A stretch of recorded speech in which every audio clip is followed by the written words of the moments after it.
Welcome to our next lecture on the Kuzari. We are about to read paragraph number 5 in the second essay. So that's Ma'amar Hasheni, second essay, paragraph Hey. And I'm guessing tonight we have a smaller turnout because it is Nittelnacht. And Nittelnacht, of course, we know Jews aren't allowed to learn Torah, so we're just going to be violating that that rule. Okay. And may God forgive us the sin of learning Torah on Nittelnacht. I think we should be okay.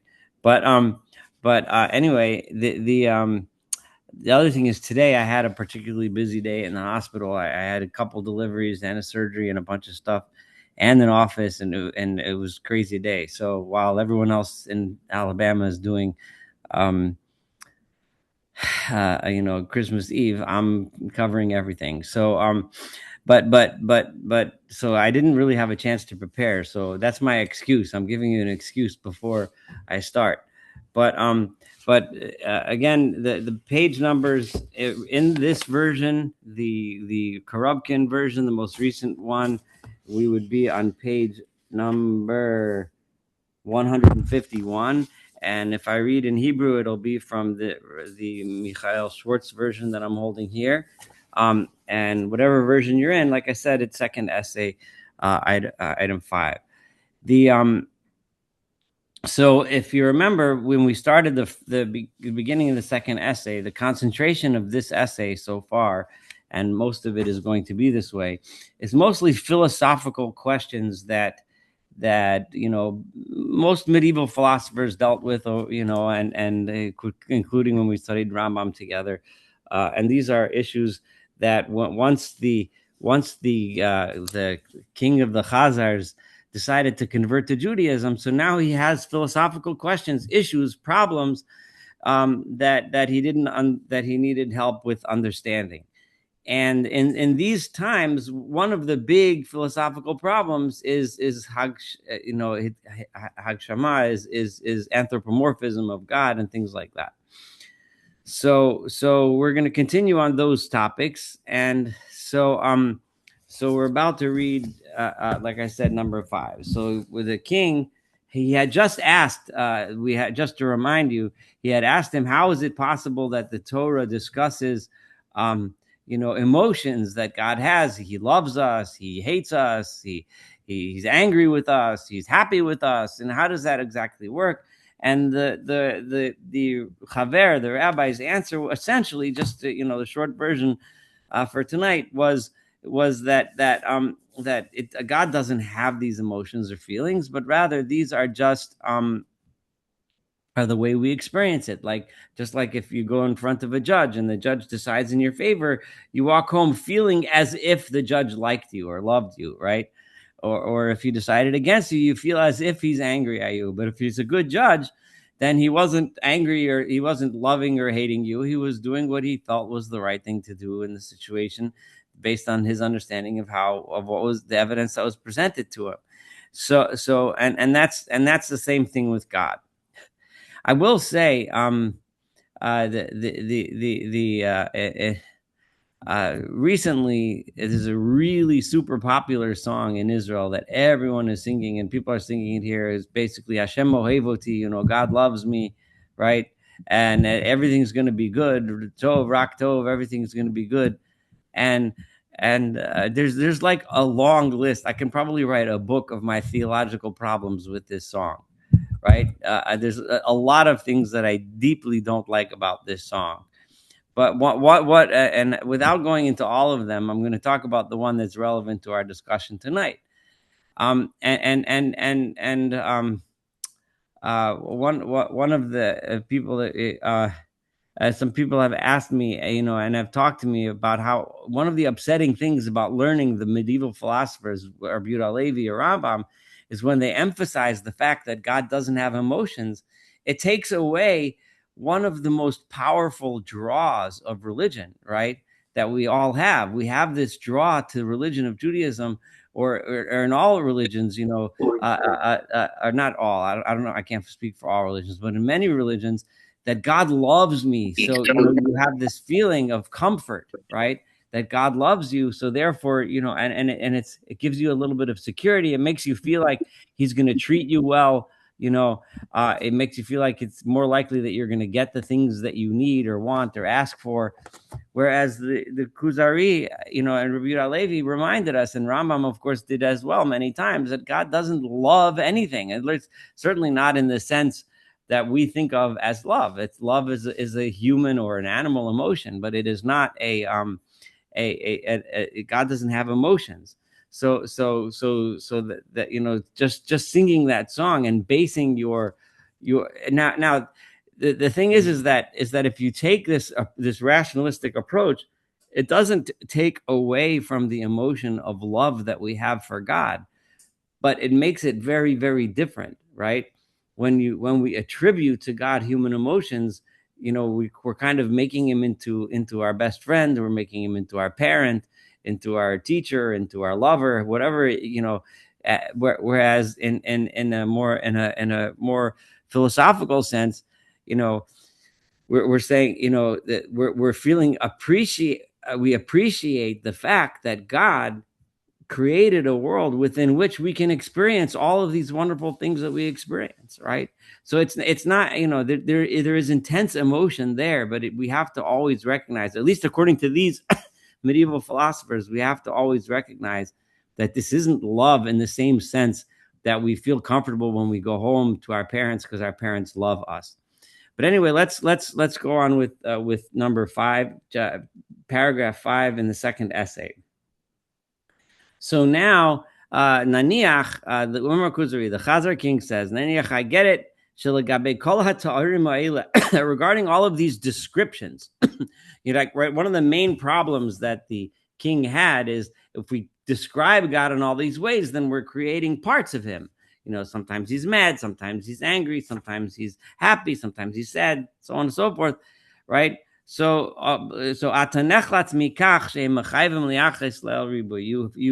you've gotten away from the problem, right, of the seeming indication that these things make for many parts of God. So you've answered that question. There's really, God is a single unity, doesn't have these kinds of emotions or feelings, but we just experience it that way, etc., like we spoke about last week. Now, this is, but what about the issue of will, right? Of God's will. Now, I'm going to go into this a little deeper in a second, but let me just finish the paragraph. You do claim that God has a will, right? Whereas the philosopher negates will from God. Now I'm going to explain this because this is really, really important. And this was very central to Rambam's thinking too. And in this sense, Rabbi Yehuda Levi is not that much different than Rambam. And the issue is as follows, right? God, right, is, let's describe a God as a Maimonidean God, right? Is as a unity and that is the utmost unity in a way that we cannot as human beings comprehend who or what or what kind of a being God is. But for whatever reason, in some way, God decided, right? And even using the word decided is a misnomer because God doesn't decide things the way you and I do. He decided to make a universe, right? So he's the creator. So it was through his will that he decided to make a creator. Now, if you remember when we studied Rambam, this was a very crucial point, right? Because when God has a will, in other words, meaning he decides he wants to make a world in the way that he made it, that means, right, that means it's that there's a purpose for us being here, right? And if you remember, Rambam emphasized, right, that while it may be difficult for us to understand, or maybe even impossible for us to fully grasp what our purpose is, the difference between me, Rambam, when he was talking, and the philosophers, Aristotle, is that because I posit that there's a creator who decided through his ratzon, through his will, to create a world, I'm therefore also saying that he did it for a reason, right? So we have a reason to be here, right? And that gives purpose to our lives and gives meaning to our lives. and then we can spend our lives trying to figure out how to fulfill that meaning, how to understand that meaning. If you're one of the philosophers, even if you're like Aristotle, right? And the Kuzari, Rabbi Yehuda Levi would have agreed with this, he would agree that this is the philosopher's approach. And that is that there is a prime mover. There is some source of energy that makes everything go around, right? But that prime mover, that God, right, or whatever you want to call it, never sat and decided to make things this way. Things are the way they are because they have to be, because those are the scientific rules. The scientific rules dictate that this is what has to happen. So they always were that way, and that's why the world is eternal, and they always will be that way because the world is eternal. The same scientific laws that apply today applied 1,000,000 years ago, 1,000,000,000 years ago, and 100 bazillion years ago, and will in 100 bazillion years, right? So there is no such thing as ratzon. So this is the question the Chazar King is asking. So you're telling me he doesn't have love, he doesn't have anger, he doesn't have desire, he doesn't have all of those things. That's fine. I got you. But what about will? The whole basis of you and your Torah is that God decided, right? What does it mean he decided? It means he said, I want to do this, right? One day he woke up, right, and said, I want to make a universe, right? So the will is an important component, right? But how could you say that God has will? Now I'm going to ask you, those of us, some of us who did study Rambam together, and those that didn't, but I think you know enough to try to posit. How would you think Rambam would answer such a question? Anybody have a venture, like, how would Rambam answer the Chazar King if he asked him that question? Does God really have a will? Well, if I don't have any takers, I'll tell you. I mean, I'll tell you that he would have answered it. He somehow we somehow believe he has a plan. Right. There's some sort of plan. Indicates some kind of will, I guess. Yeah, and it makes sense to us. Now, obviously, you and I are using human logic, which doesn't apply to God, because his system of logic isn't the same system that we have, right? It's something that we can't even comprehend. But it just makes sense. Right. But there is on some level, right? There is some kind of will. It has to be, right? It's just logic. It makes philosophical sense. It has to be that way, right? But let's see. So that's how Rambam would have answered it. But let's see how the Chaver answers the question. And in other words, how Rabbi Yehuda Levi is going to answer this question. That, okay, so it's fine that God doesn't have all these emotions, fine. But what about will? How could it be that God doesn't have will? So Amar Chaver. So the Chaver says, Krovim anu lehechaletz mizos. The rabbi answers that it is. We are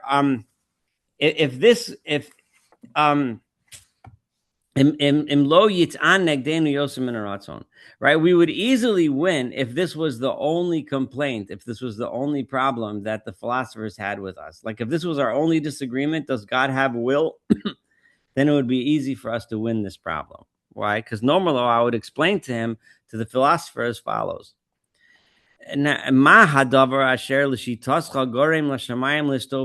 According to you, now remember, I explained this in Rambam, I'm going to explain this again, and I know, I'm sorry if I'm being repetitive.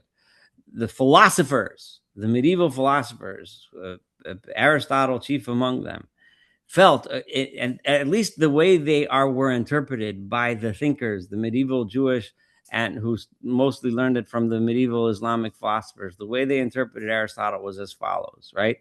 There are scientific laws that govern the universe, and those laws are fixed, and they always will be fixed, and they always were fixed.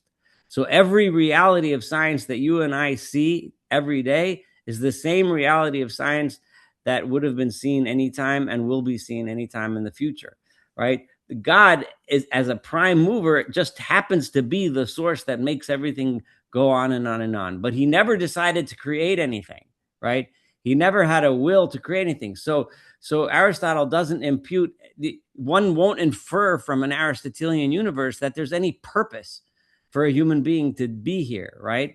Whereas, and Rambam threw in, and Rabbi Yehuda Levi would agree with this, right? Threw in that no, there's a creator who decided to make a world with all of these rules, and that's why the rule goes this way. And because the creator decided to do this, he did it because he had a will to do so. He had a will to do so. That means there's a reason why he decided to do so. If there's a reason, and you and I are a culmination of that reason, then we have a purpose in life. We have to fulfill that reason, that purpose. That's the key difference here. And that is what the rabbi is now addressing this imaginary philosopher. What exactly is it that makes everything go around? In other words, you agree with me that there is a prime mover, and the upper sphere which moves around and makes all the lower spheres move, right? Even though, right, it has no actual place, it has no actual there's nothing that's holding it in place, right? All the other spheres are being held by the outer sphere. The outer sphere, what's making it be where it is, right?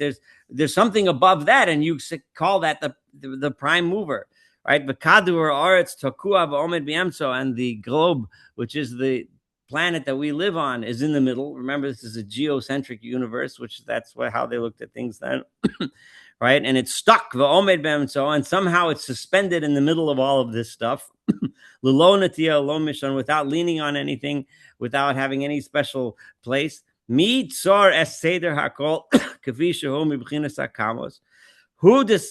designed all of this so that it should be a certain size, right? And certain qualities that it should have, and it should have certain forms and shapes and so on. You must admit to me that there is something that makes it all the way that it is. Why are the things the way they are? Right? In other words, it's good. Aristotle was just saying, right, the world is the way it is because it has to be. But why does it have to be this way? In other words, and you're going to tell me, well, science dictates. Those are the laws of physics. E equals mc squared. That's the law. Finished. And that's the way it is. If you like it, fine. You don't like it, it's your problem. But that's the way it is, right? So asks Rabbi Yehuda Halevi, why? Why couldn't E equal mc cubed? Well, why couldn't it equal mc to the 1.6762325210, whatever? Why this number? Why not that number? Right? Things it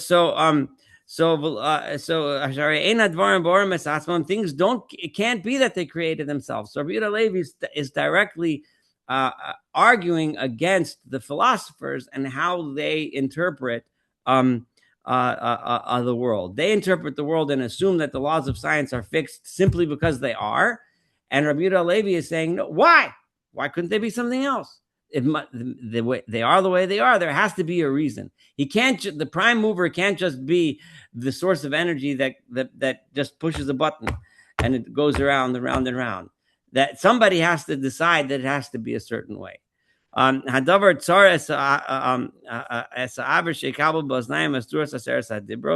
right? And in the same way, right, that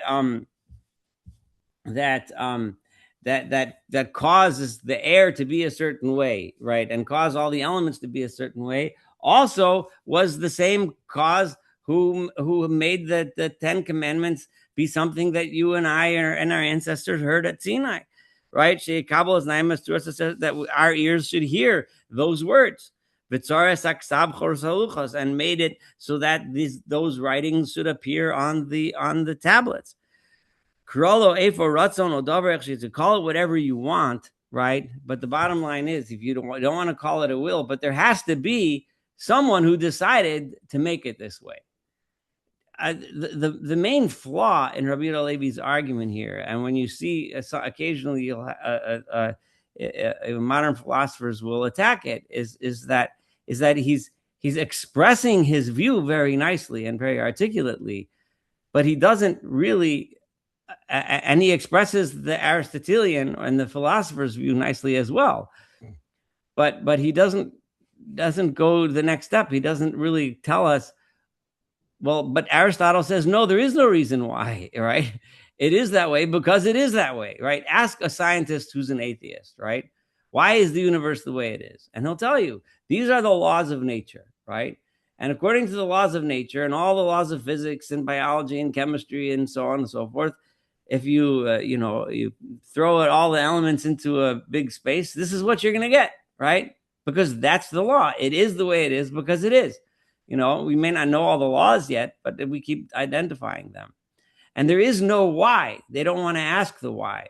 Rabbi Yehuda Levi is asking the question why, right? So if you're not interested in knowing why and you're accepting that it is just because it is, then you could still be one of these philosophers, right? But Rabbi Yehuda Levi is asking the why question. And once you ask the why question, then you have to posit that somebody, and when I say somebody, obviously not a body, right? Some existence, something, some entity, which we're calling God, must have decided to do so. And once you say that, now you open the floodgates. Now that entity could have decided to give a Torah too, right? So Amar Kuzari, look at, we're up to chapter 7, says the Kuzari, so now I get it. Hisparali sodha ta'arim. Now I understand what all of these attributes of God's are, right?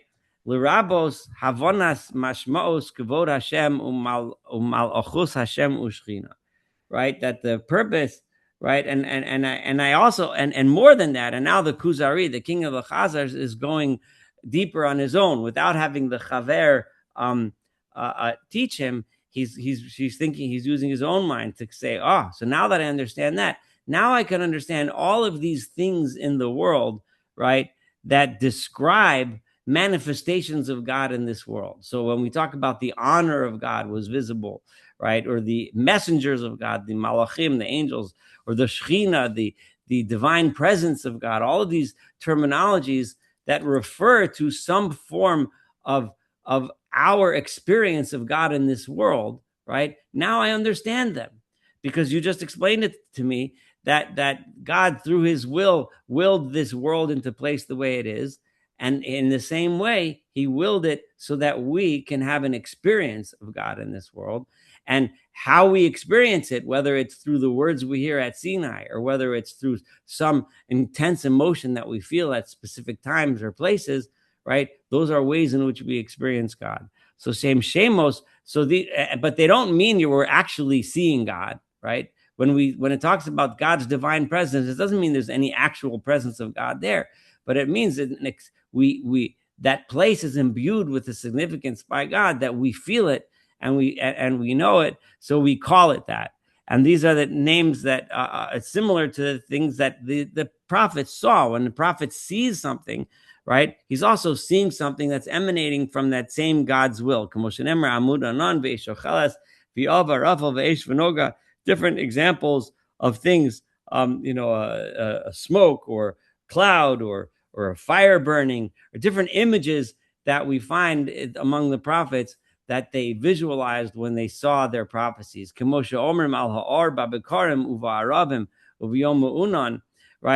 Similar in the same way that we say that the light is like a Karen, is like a ray that's coming from the sun. But we know it's not the sun, but we talk about it as if it's coming from the sun. But the sun is over there and the light is over here, right? But so it's something that we experience on this world, right? Which is a result of the sun being there. We see light, we see rays of light coming through the clouds. Even though we know that it's not, but we're not actually seeing the sun. We're just seeing the light that comes from the sun. In the same way, when we experience something in this world that's gives us a divine type experience, right? We're not seeing God, but we describe it that way because we know that it comes from God. The okay. Even though it's not true. I described that already. But rather it's the beings, the heavenly bodies, the sun and the earth or the moon or whatever it is that's receiving the light, right? That are opposite the sun and the light affects them so that we see things that are coming from the sun. So the same thing. So the Chaver, this is number 8. He answers, you're right. Right. And the similar thing is when we talk about the kavod, the glory or the honor of God. It's also Karen Ara. It's when God does something that helps out his nation. We say that that's an honor to God, right? Why is it? Because people experience, we as representatives of God in this world, right? And God does something. Let's say He frees us from Egypt. He gives us the land of Israel. He saves us from our enemies. He helps us out, and that is the world experiencing the honor of God in this world, even though obviously no one's seeing God, right? But we still experience it that way. So it's described that way. Tess, this is number 9. Amar Kuzari. So the Chazar king says, Masha Amarta Le'amo. You just threw in a nice little concept there, which we weren't talking about yet, right? Not in this essay, and that is God's nation, right? So hispararly, right? It has excuse me, it has become clear to me.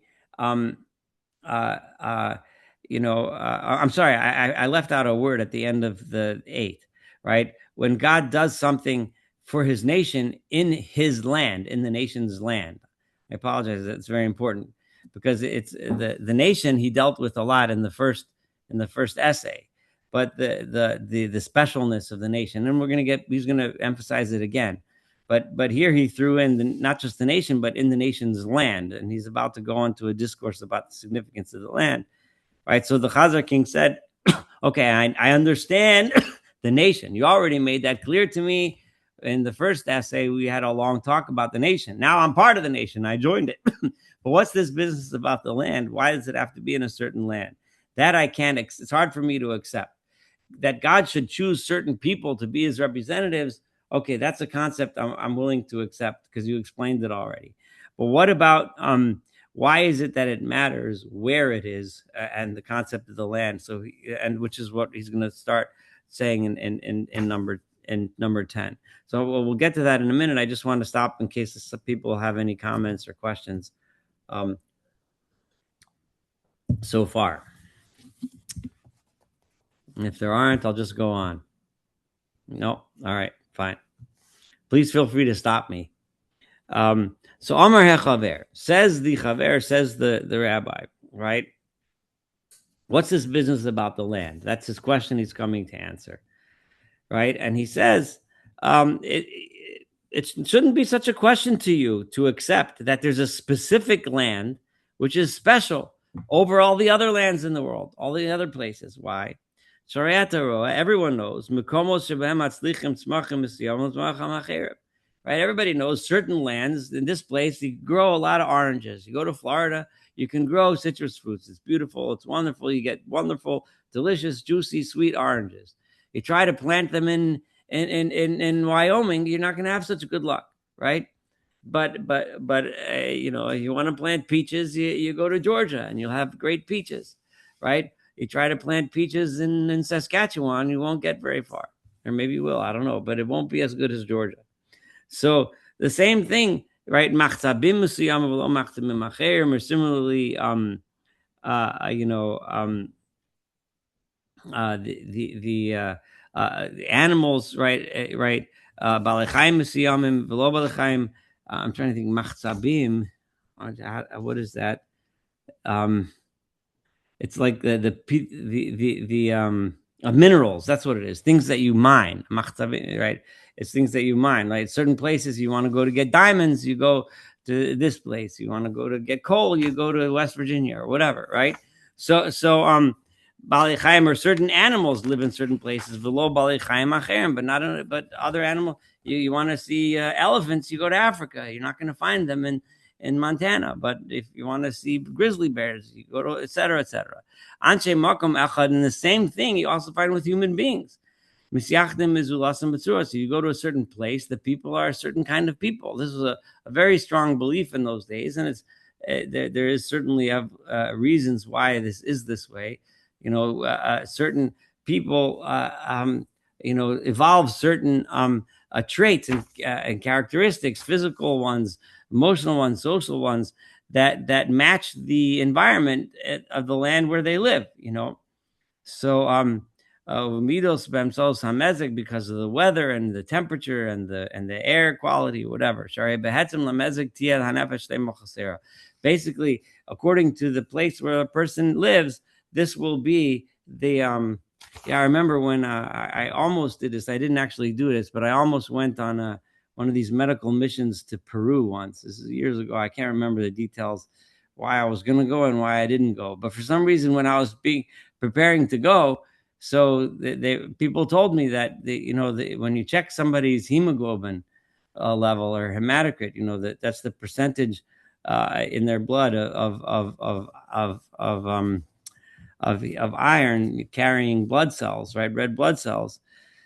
So when you go to Peru, where they live at high altitudes, because the air is thinner, they need to have much higher levels of hemoglobin in their blood, right? So while here normal level would be, let's say, 41, 42, there the normal level is like 51, 52, right?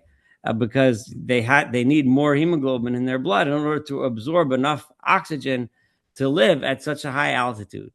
So so we know people change according to their place. So the same thing is about the land of Israel, right? The land of Israel is a place where it is more. It's a land that is special for spiritual matters. um, so the Kuzari jumps in and says in paragraph 11. But what do you mean? I haven't heard that the people that reside in Israel are any better than anyone else, right? As far as I know, the people that live there are the same as the people that live here in Khazaria or wherever, right? So why are you telling me that the land is so special? So the Chaver says, he has an answer for him, and this is number 12, right?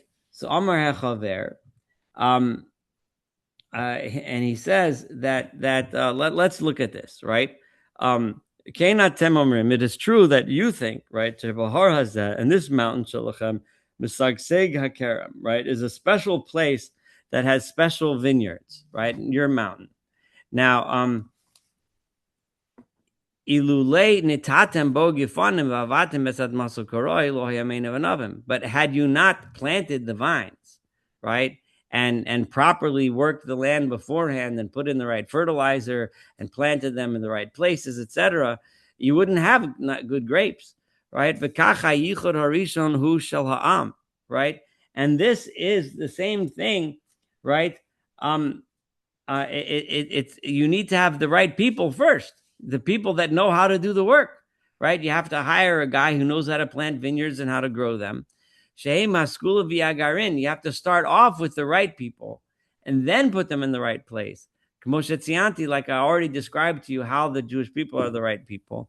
So then together, with those actions, and the special commandments, Shem kimo ibud admas hakerem. That's like working the vineyard. So, in order for Israel, for the land of Israel, to bring out its special properties, you need to get the right people that know how to do it, and they have to live there and do the right things.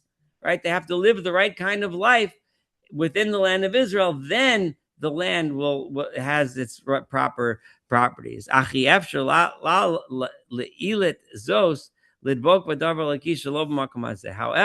even these people, right, it would be impossible for them to reach their full heights if they're not in the right place.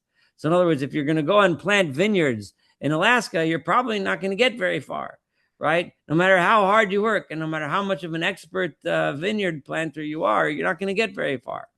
But if you do it in your mountain where everybody knows is a great place to grow grapes, then you'll get good grapes. So the same thing with the people of Israel. If they're not in their land, then their actions will not bring about the same kind of holiness that they would as if they were in Israel. In the same way that no matter how, the only way to really get the vineyard to grow is in this mountain. So he's making this comparison between nature and spiritual growth, and just like he said, when we perceive God, right, it's the same way as when we perceive nature, right? It's things that come from God. He willed the world into place, so the same way he willed the symbols of God, the experiences of God that we experience. And just like the experiences of nature are changed from place to place, the same thing, experiences of spirituality change from place to place. So Yud Gimel number 13. So the Kuzari has a question, and his question is, how does this work? Right, from Adam Arishon until Moshe, until the time of Moshe, the prophets were not necessarily in the land of Israel, right? Abraham, Isaac, Jacob, they weren't necessarily, they were there at times, but they weren't necessarily always there. They had prophecies outside, right? The first main prophecy we know about Abraham Avinu is God told him to go to Israel. So he obviously wasn't there yet, right? So Abraham Ur Kasdim, because he received that in Ur Kasdim, where he lived when he was younger. Yechezkel, Daniel Bebabel, and Yechezkel, Ezekiel, the whole book is written in Babylon. And Daniel, the book of Daniel, is also written in Babylon. For Yirmiyahu, and we know that Jeremiah ben Mitzrayim, he also spent time in Egypt where he prophesied. So how are you telling me that prophecy is only relevant in the land of Israel? So this is his question. I want to just stop for a second. My throat is hurting me a little bit, and I apologize. But I just want to know if there's any comments or questions until this point. I want to open the floor for a second before we get to his answer.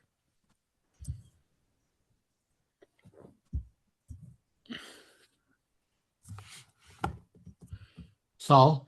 Yes, go ahead. I don't know how well he studied Jeremiah. I mean, Jeremiah was no fan of Egypt and was brought down there against his will after the exile, or during his exile. And I also don't know if Yirmiyahu ever really. I mean, maybe at the end there was a little bit of prophecy actually that he said there. But yeah, he definitely wasn't a fan, and he definitely did everything he possibly could to stay in Israel. But so it's interesting that he throws that example in. But one of the things that we'll see in his answer in Yudalit in 14 is that all of those prophecies that the Kuzari asked him, they may not have been in Israel, but they were very much related to and about Israel. So they may not have physically been there, but Yechezkel is all about the Churban, the destruction, and then the rebuilding and the renewal. I would give the Kuzari a little credit for an insight here that the world might be a better place if the Lord went to each of the peoples with different types of land and made a covenant with each of them and told them to get along with each other. Yeah, that's an interesting suggestion. And there's certainly thinkers that would kind of suggest along that path, that our covenant is our special covenant, but God may have other agreements with other people. But the Kuzari and Rabbi Yehuda Halevi certainly didn't think that way. His not so universalistic approach to Judaism should be obvious by now, right? And his idea that there's an ontological, and I hope I'm using that word correctly, some ontological superiority, I would even say, or something special about the Jewish people that we have that's innate to our very being has been a steady a bedrock of Rabbi Yehuda Halevi's thinking, and that's where we know already that he differs from Rambam very much. But we just thought that was his thinking, so we're just gonna have to go with it. Yeah. Can I follow up on Barry's point? Yes, please. So you may have heard this, maybe others have well. I was told that the way God selected the Jewish people is he went to different peoples of the world to see what their inherent traits were, and if he could somehow convince them to overcome those defects. So he went to the nation that was killing a lot of people, murders that you shall not kill. We can't do that. So he went to the people where there were robberies. Said you can't rob anyone. You can't. Went to where there's sexual impropriety. So he went to the Jewish people, and he ended up with them. And the question I have for you: what was their inherent trait that God saw that he wanted them to overcome, and gave them the 10 Commandments to try to overcome the inherent problem? Did anybody only know good the answer traits? to that? We don't have any bad traits, only good ones. Okay. Well, the story I heard, he picked the Jewish people because of our skepticism. And that's why he gave us the 10 Commandments, because he thought we could overcome our inherent trait. Can we overcome our skepticism? I don't think so. Well, I'm being skeptical right now. there's the proof. Yeah.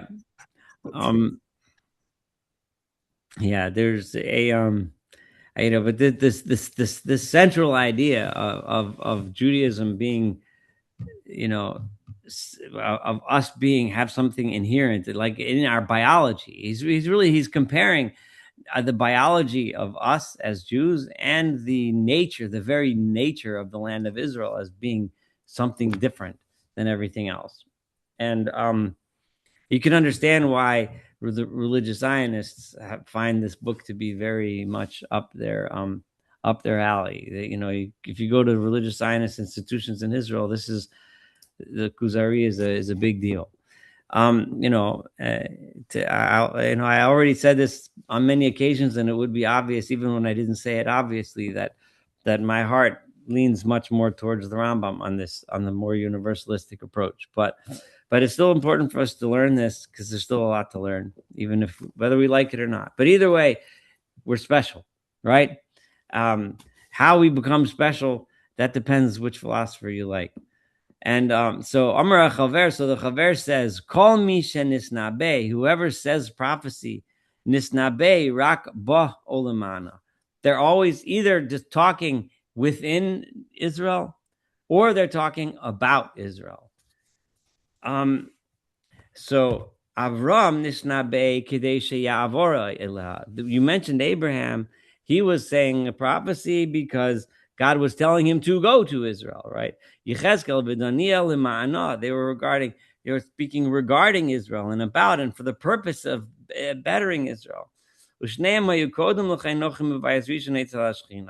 Before both of them, both Yechezkel and Daniel, started off at the first temple. That's where their careers began, right?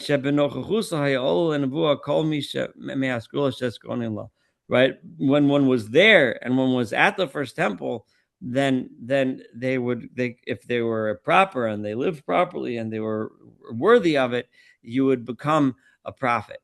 Asher Adam Harishon. What about the first person, the human being, Adam? Eretz Yisrael Haisa Ad Maso. His land was the land of Israel. Uva Meis. We know he died in the land of Israel. We know that by tradition, that in the cave of Machpelah there were 4 pairs. Adam and Chava were the 1 pair of people. Avram and Sarah, Yitzchak, Rivka, Yaakov, and Leah. There's a lot of very problematic things about this statement here. Rabbi Yehuda Levi is staking out a claim, and whatever.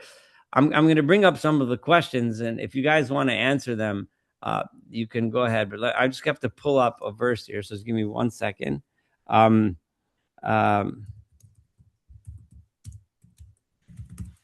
this is true about most of the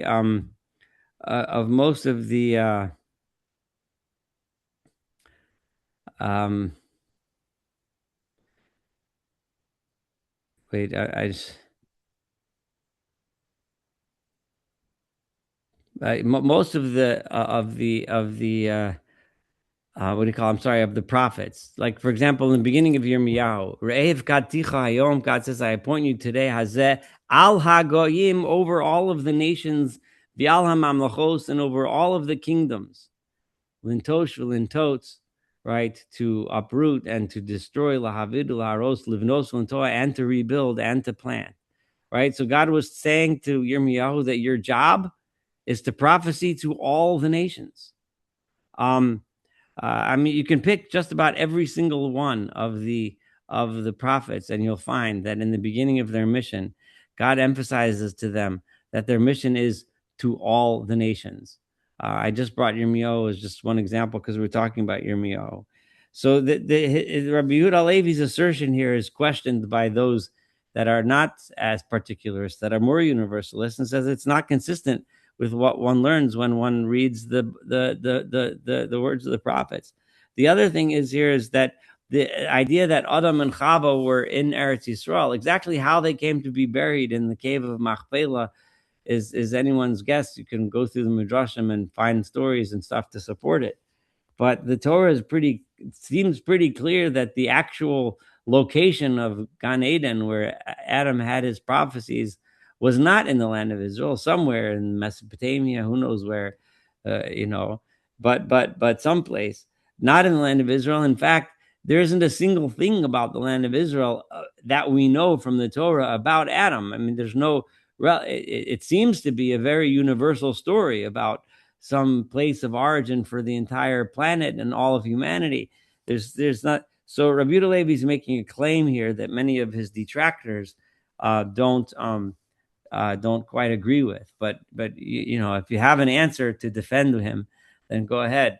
But this is what Rabbi Yehuda Levi is saying here, and so he said that it's always about Israel. Even Adam, it's always either there or they started there, or even if they're not there, they're prophesying about there, and so on and so forth.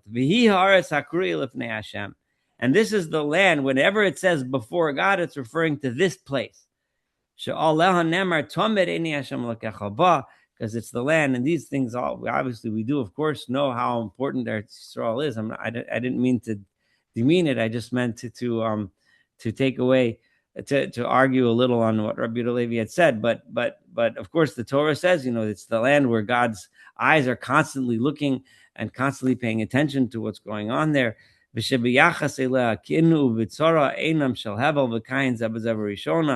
also we find, and this also comes from different midrashi Chazal, that refer to the fight between Hevel and Cain, the Cain and Abel, was regarding who would be the main guy in Israel, right? Kishneim ratzu ladas mi mishneim mekubal lios memali makom shel adam. Right? They both wanted to find out who of the two of them was going to be the one that receives this special characteristic, which we don't really have a name for, the one that keeps getting passed down and eventually becomes the proprietary possession of the Jewish people. Who will it be, Cain or will it be Hevel? Which one will get it? Right? Who's going to be the one that fills their father Adam's place? Who will be the main one? Who will be the seed which will plant the next generation, which will then plant the next generation, so on and so forth. That and what will his prize be? Mainly, he will inherit that land, right? Assuming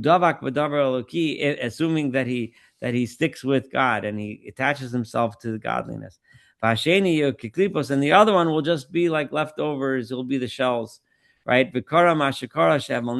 we all know the story. Hevel ended up getting killed, and because he was the one that was supposed to get it, Cain was jealous, so he kills his brother. This is a way of understanding that story. Malchus, and the kingdom that was left bereft of a leader. There was no one to take over from Adam for a period of time. Remember, what does it say? It says Cain left from before God, which means in Rabbi Yehuda Levi's reading, he left from the land of Israel. From that land which they were in. So he wandered across the rest of the world. You've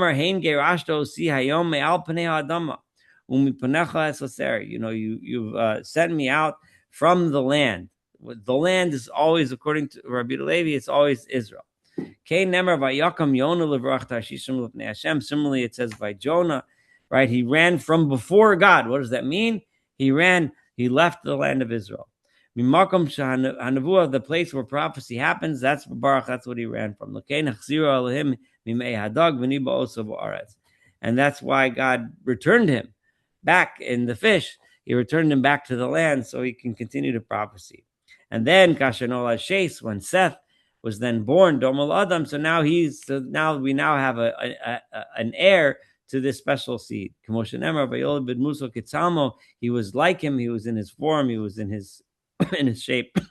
Who babim kom Hevel, he was there to replace his dead brother Hevel. He was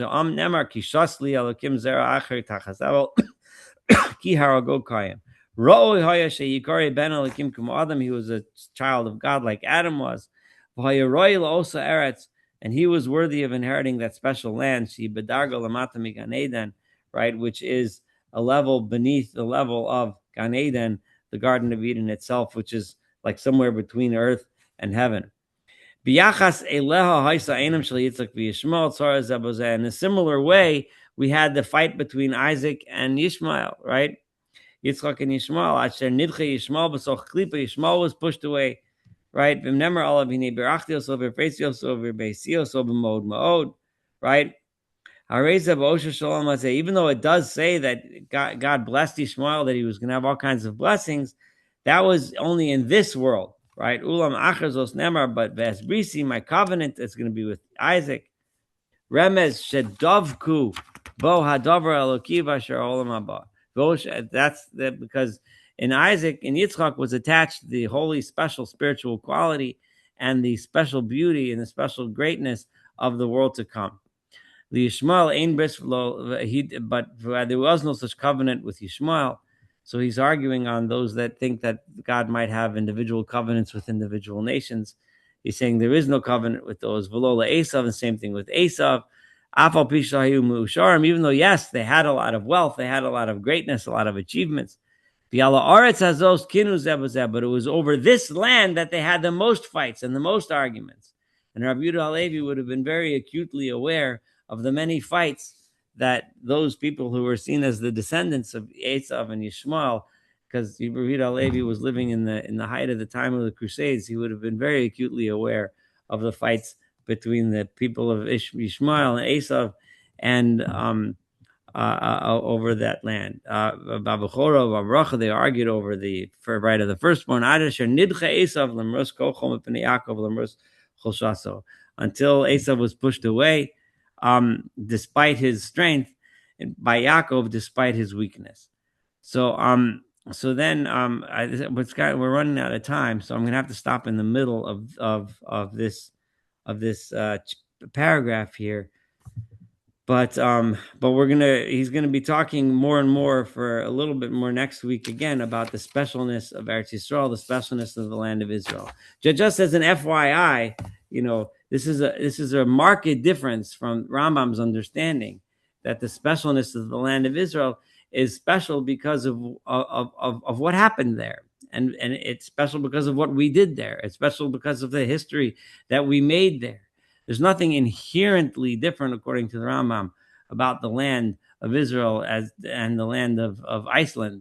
What's inherently different is that this happens to be the place where all of this happened and all of this occurred and where we did. So in other words, the holiness of the land of Israel comes because of the experiences and of the people that live there, as opposed to something inherent to the land of Israel. Which is similar to their argument when it comes to the difference between Jews and Gentiles, etc. So I'll stop here, and I'm sorry it's in the middle of a paragraph, but it's just a long one. Any questions, issues, comments before we close up for the night? Just a quick comment. I Sure, was just please. paging ahead. He talks about the question of the land of Israel for like a lot of pages. That this is the rest of the second essay about this whole thing about Israel in mind, because it goes on for a long time. There's going to be a lot, not all. There's going to be more in the second essay, but this essay is Israel's going to have a lot of is highly featured. And I will tell you that his approach to the land of Israel, beat out the Maimonidean approach in the minds of most Jews over the centuries, including today. The idea of the special inherent holiness and qualities of the land of Israel is a very basic Jewish idea, and really Rabbi Yehuda Halevi was the one that made it happen.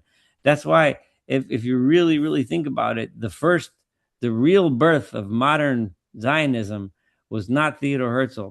It was Rabbi Yehuda Halevi. Now, obviously, his ideas come from Chazal. He didn't make all this up. I mean, he's quoting Chazal, he's quoting Midrashim, he's quoting in Gemaras and stuff like that. But to put it together in this way and to articulate it as a coherent philosophy, Rabbi Yehuda Halevi was the man. So the real birth especially of religious Zionism happened many, many, many centuries before what happens when you read a modern history book of religious Zionism.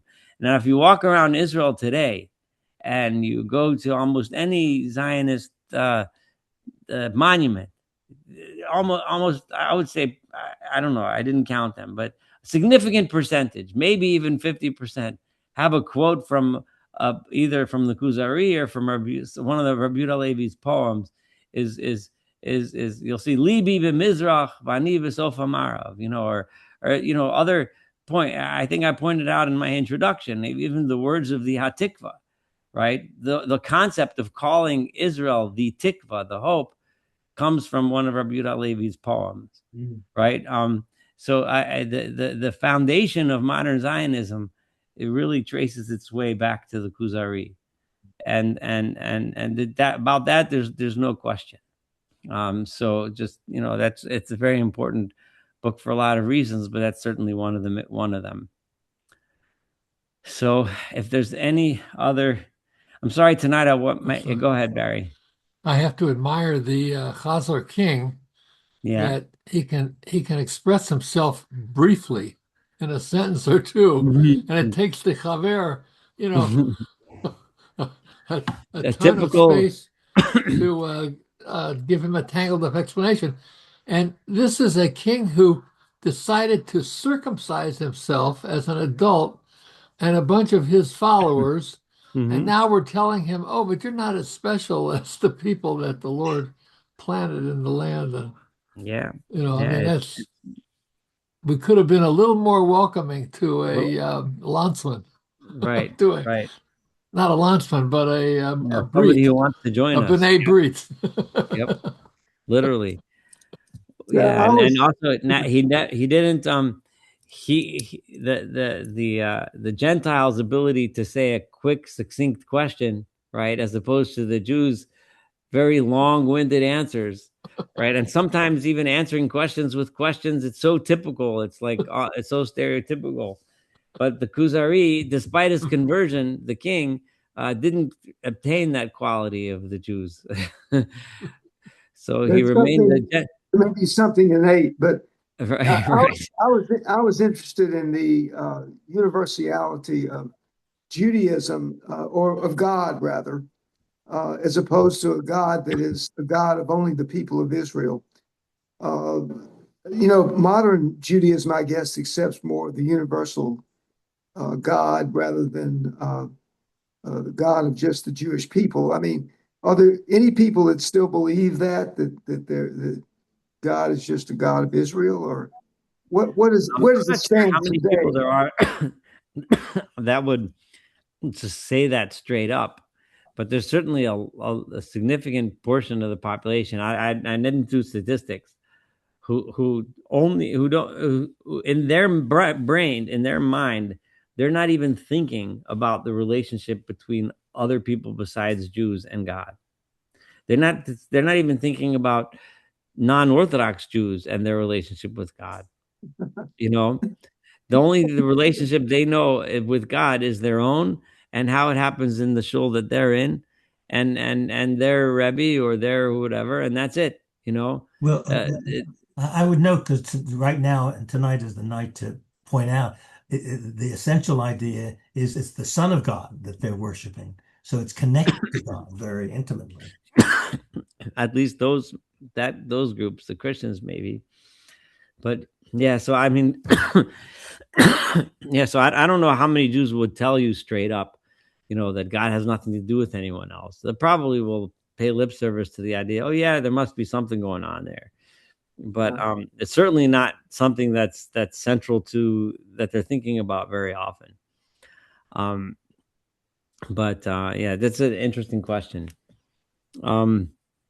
Yeah, and well, anyway, I wish everyone a wonderful evening. Thank you for participating. I'm sorry I was a little bit just exhausted. I had such a crazy long day, and I've been pretty much working since 3 a.m. and it's pretty late now, so I'm about to collapse. But thank you for. Hirschfeld had a granddaughter yesterday, so. Oh yeah. I saw it on the thing. Okay. I have to give him a special mazel tov. I saw it on the chat You did? Okay. Selling Milk chat. All right, be well and Feel have better, a wonderful Saul. day. Thank you. Bye bye. Thank you, Saul. Have a nice night. You too. Bye.